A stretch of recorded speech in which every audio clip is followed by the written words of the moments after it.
कई पीढ़ियों का सपना हुआ साकार। आज़ादी के दशकों बाद भी बनके नहीं तैयार हुआ था पुल, लेकिन अब नई पीढ़ियों को मिलेगा इस पुल पे चलने का लाभ। कई पीढ़ियां इस पुल पे चलने का सपना देख रही थी, लेकिन वो कभी साकार नहीं हुआ। नमस्कार, अभी मैं आप लोगों को दिखा रहा हूँ कि बंधवनी जिला के बिस्फी विधानसभा क्षेत्र में सिंघिया पश्चिम पंचायत में जो अभी हाल ही में पुल बनकर तैयार हुआ है, उसका काम कितना पूर्ण हुआ है, रोड बन चुका है या नहीं, उसकी जानकारी मैं भी आप लोग को दे दूंगा। इस रोड की औसतन लंबाई है 2.84 किलोमीटर, औसतन 3 किलोमीटर, जो कि इसमें 3 पुल थे नदी के साथ ही। नदी पे पुल बनकर तैयार हो चुका है और साथ में वो तीनों पुल भी बनकर तैयार हो चुके हैं, जो कि इस रोड में ज़रूरी थे। फिलहाल देख रहे हैं आप ये मिट्टी का टीला जो आपको दिख रहा है, ये पीछे जब पहले रोड नहीं बना था, पुल नहीं बना था, उस वक्त ये तटबंध थे नदी के किनारे पे, जो बाढ़ आने के वक्त में बाढ़ के पानी को गांव की ओर बढ़ने से रोकते थे। पहले ये तटबंध काफ़ी ऊंचे थे, जो कि अभी जब रोड बना है तो इनको काट के पुल के समानांतर रास्ता बनाया गया है।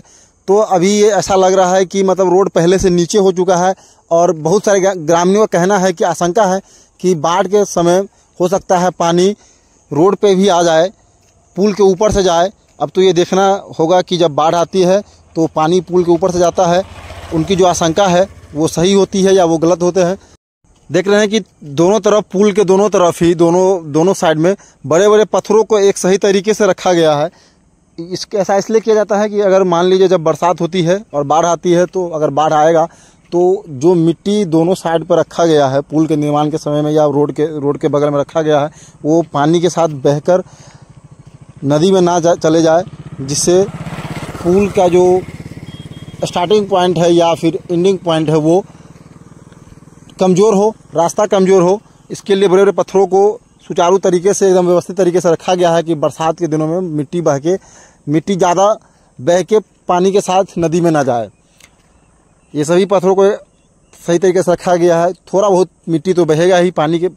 बाढ़ के दिनों में ये पूरा जो आप सामने देख रहे हैं, ये तटबंध ये पूरा डूब जाता है। सामने जो पेड़ देख रहे हैं आप, ये पेड़ आधा पानी से डूब जाता है जब बाढ़ आता है। तो अब जब बाढ़ आएगा तब देखना है कि जो ये पुल बना है, पानी का जो बहाव है, पानी जो है नदी का पानी, वो पुल के कितना ऊपर तक पहुंचता है, पुल की कितनी ऊंचाई, पुल का जो ऊंचाई है उसको कितना लगभग छूता है या उससे बहुत नीचे रहता है, कम रहता है। जो आशंका है ग्रामीणों की कि पुल के ऊपर से पानी जाएगा या पुल पे पानी पहुंच जाएगा। जो रास्ता भी तटबंध था उसको काट के एक बराबर किया गया, उस पे पानी आ जाएगा। तो वो कितना सही होते हैं और कितना गलत होते हैं, ये तो अब बरसात या बाढ़ आने के बाद ही पता लगेगी। ये जो पुल आप रास्ता देख रहे हैं, इसमें मिट्टी का काम हो चुका है, इसमें पत्थर भी डाला गया है, पत्थर भी डाला जा चुका है। और ये रास्ता जो है, ये रास्ता बनने से आसपास के कितने सभी गांवों को बहुत ज़्यादा फ़ायदा हुआ है। बगल में बिस्फी प्रखंड है, पंचायत है, पंचायत के काम के लिए लोगों को जाने आने में बहुत ही तकलीफ़ होती थी। बगल में रेलवे स्टेशन है, चट्टा रेलवे स्टेशन, स्टेट हाईवे जो नेपाल तक को जोड़ती है, वहाँ जाने में लोगों को परेशानी होती थी। कमतौल स्टेशन जहाँ से लोग ट्रेन पकड़ सकते हैं, उनमें सुविधा होगी।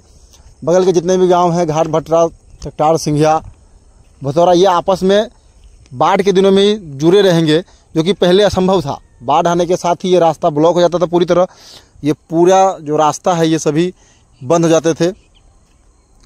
जब बरसात 3 से 4 महीने मतलब बरसात के पानी से बाढ़ जैसा रहता था, पूरा रास्ता बंद हो जाता था। बाढ़ जब पूरी तरीके से ख़त्म होती थी, जब रास्ता पूरी तरीके से सूखता था, तब जाके इसमें आम जनों को सिर्फ मोटरसाइकिल और साइकिल से ही आदमी जा सकते थे। इसमें आप गाड़ी लेके भी नहीं जा सकते। ये थी कि गाड़ी लेके अगर आप जाते हैं तो आप रास्ते में ही फंस जाएंगे। इस तरीके से हालात थे, रास्ते थे, जो अब ये सभी बन चुका है। तो अब लोगों को जाने आने में कोई दिक्कत नहीं होगी। बाढ़ हो या बरसात हो, अब नज़दीकी जितने भी गांव हैं उनको आपस में जुड़े रहने में कोई दिक्कत नहीं होगा। ये पुल देख रहे हैं, ये पुल भी बनकर तैयार हो चुका है। इससे आगे जाके भी एक पुल है, उसके बाद एक छड़की है जिसके बगल में स्कूल है। उसके आगे जाके भी एक पुल था जो पहले बहुत ही छोटा था, लेकिन अब जाके वो भी बनकर तैयार हो चुका है। ये सभी पुल बनकर तैयार हो चुके हैं और गाँव के अंदर जो रोड का काम था वो भी पूर्ण हो चुका है, वो भी पूरा हो चुका है। अब जो भी काम है इधर तक ही बाकी है, वो जल्द ही पूर्ण हो।